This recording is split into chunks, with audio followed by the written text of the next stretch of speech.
can you film me on my phone? And then I was like, wait, a lot of my poems are actually on my phone, so this is going to be fun. It's cool, I can work it out from my head. Okay, I asked some of you a question, right? Some people in here. I asked some people that were punctual. I said, think of the funniest or craziest or weirdest thing that you've ever seen in a club or a rave or a party, right? And then they gave me answers. So I'm going to read a couple of my favourite from the audience right now, maybe see if you relate. We'll finish with the longest. Okay. Girl wearing panties. Yes. This one. Anyone? Hands up if you've ever seen this. Okay. Bit darker. A pregnant woman drinking. Have you seen that? We get a bit more raunchy here. A couple performing acrobatic yoga on a bench in a bar. Seen that? Yeah, no, seen that? And then, possibly my favourite, but a bit more lengthy, is this one. A couple of years ago, at a happy hour, I was approached by a young, attractive woman who asked me to talk dirty to her. The problem was, she represented my company's biggest client and largest source of funding. I tried to politely decline, but she wouldn't let me. Upside down. She wouldn't let me off the hook. I whispered, fuck. I just love that that's the interpretation of talking dirty. But she said it wasn't good enough. She told me it had to be really nasty. Then she formed the letter C with her hand. I refused to say the C word. She told me it had to be just as nasty. Finally, I yelled, okay, just stop being such a fucking pussy about it. She threw her hands in the air in victory, and I think it then says, walk sex away. Oh, I kind of like the idea that she walked sex away. Damn! So thank you for that, Daniel. I appreciate that very much. Can we have a hand for all of those?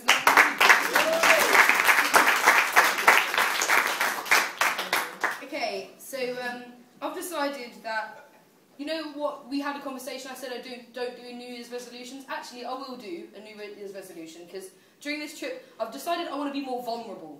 Decided I'm not comfortable being vulnerable enough in front of people, you know? So I try and do as many new things as possible in my poetry sets now, as physically possible. So I'm more of an editor, but we did this wonderful workshop before the thing, and I wrote something, and I thought, you know what, fuck it. Just read something that I just wrote a minute ago, when I have terrible handwriting. That slightly relates to the question that I asked people. Okay, it's called Idol. I want a more African bottom.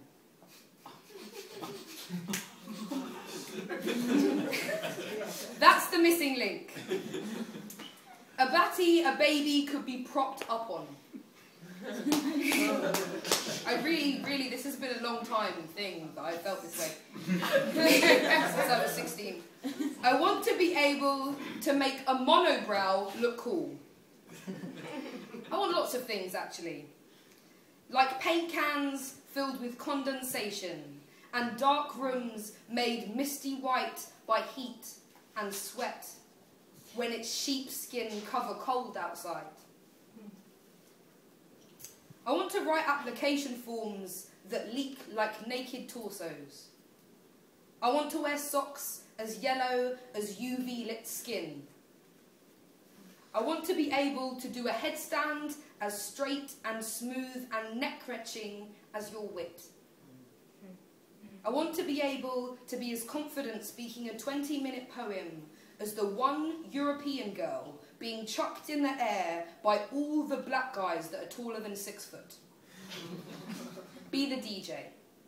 Pee without touching the toilet seat. Go out without wearing makeup because you know you'll just sweat it off. I want to embarrass myself every day on purpose.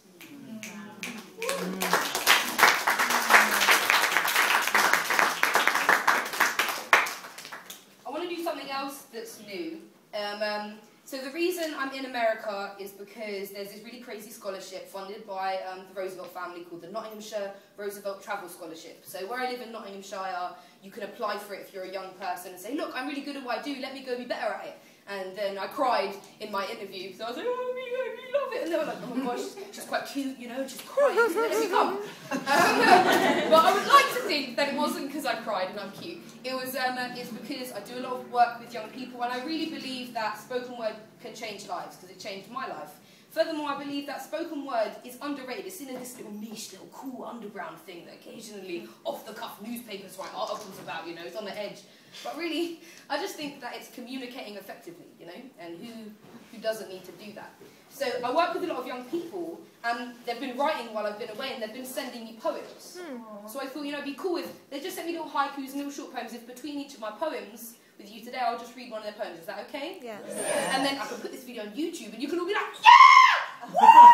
Like that. And then they'll be like, oh my gosh, I'm moving to DC, and they're going to love it. Do you know what I mean? So let's practice the screaming and the chanting for the young people of the UK poetry. 1, 2, 3. That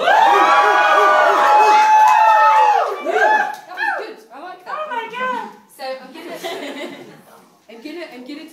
gonna do one of their poems, and then we do that, and then I'll do one of my poems, and then back and forth. Okay. So I'm gonna do one by a young 16-year-old girl called Chumbe. Tall. Dark. Sometimes I think he still hates me, but I'm not sure. But I hope he does. I love him, even though he didn't invite me to his party. I don't want the same people. Hysteria feels like someone cutting you with a razor. Hysteria tastes like a battery on your tongue. The air tastes like hair. And smells like a dead rat. Annoying, like hell. The new buildings took a long time to get used to. One for my bed, and one for my closet with leather chairs and 2 bedrooms. Travelled around the world. A husband.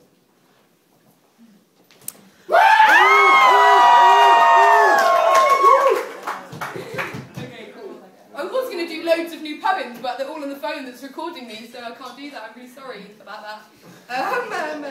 So I'm not, apparently. So what would be good, actually, is if... well, is anyone good impressions here? Oh, what do you mean? No one. Really? What type of impression? Okay, I want you to do, like, you know when someone's like so in love, they turn into like a pancake, and they're like, can you do that? Oh my god, like... And what's the voice kind of like? Oh my gosh, oh my god. Maybe in an English accent, so I can do it. I wouldn't do it. Okay, so that happened to my sister, and it was hilarious. So I'm gonna, I wrote a poem. Yeah? No, good now. Okay. So yeah, I wrote a poem about my sister when that happened to her, and this is the poem, and it's called "This Feels Like." There's something you need to know about English people. We call French fries chips, and we put vinegar on them. This is relevant to word things. I know it's cool. It was quite upsetting when you're like, yeah, I'm gonna buy some chips, and then they give you what we call crisps, and I'm like, what the heck is this? It's a cold. You can't put condiments on them. So yeah, it was an upsetting moment. Okay, it's called The First 6 Months. I'm gonna try and get in your zone. I want to live in the space that lingers in between your teeth and your tongue. I want a taste of fun, like broken seesaws and a potato gun. I want to be the words that get caught in that cancerous mist around your lips. I want to stick in your clothes, like evaporated vinegar from chips. I want a relationship that lives in the sky.